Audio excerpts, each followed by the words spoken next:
February creeping on a come up, which means March Madness is just around the corner. It's also the month we celebrate Black History Month. In February, we take this time to remember important people and events in the history of African diaspora. This day in Black history, the New York Renaissance, first all-black professional basketball team organized on this day, February 13th, 1923. Welcome to the Campus Insiders studios.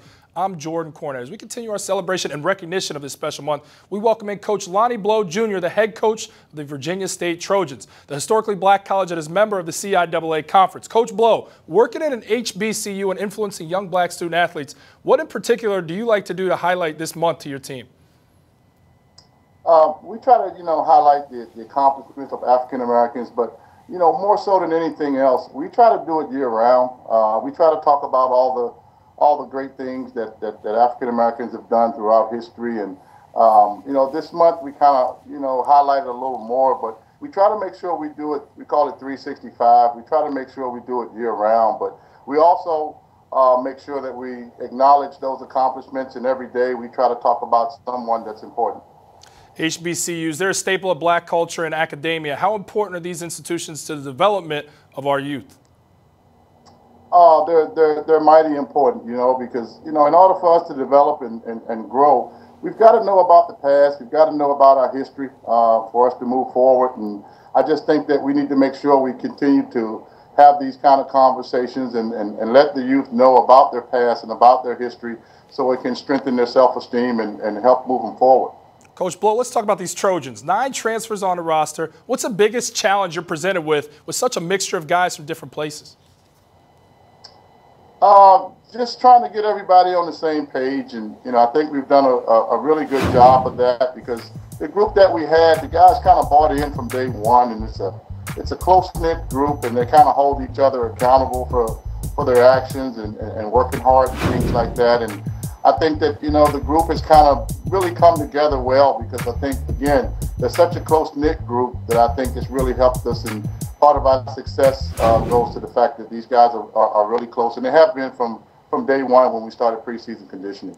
Ranked 4th in the conference right now, the CIAA Conference Tournament just 2 weeks out. What do you guys need to improve, or where to make a run in postseason? We just need to continue to do the things that we're doing to be successful. I think that we've grown as a team as the season has gone on, and right now, obviously, we're a pretty good defensive team, we think, and offensively, we got to get a little better at executing our offense and creating shots for each other, because there's an old adage that early in the year, in October and November, you run plays, but in February and March, you got to make plays. So what we're doing now is trying to work on making plays for each other, making plays for ourselves, so we can be a little more creative on the offensive end of the floor. Talking about making plays, Coach, I'm trying to make a play and get down there for that CIAA tournament in Charlotte this year. For those unfamiliar with it, it's more than just a conference tournament. This thing's an event. It's a spectacle. Can you elaborate on just how unique the experience of this conference tournament is as opposed to others? This conference tournament, like you said, is definitely an event. It's something that obviously draws a lot of people every year, and the people that come down to the CIAA tournament, once they come down, then it's CIAA for life. They try to attend every year after that, because there's so much going on and so much excitement in the air for that week.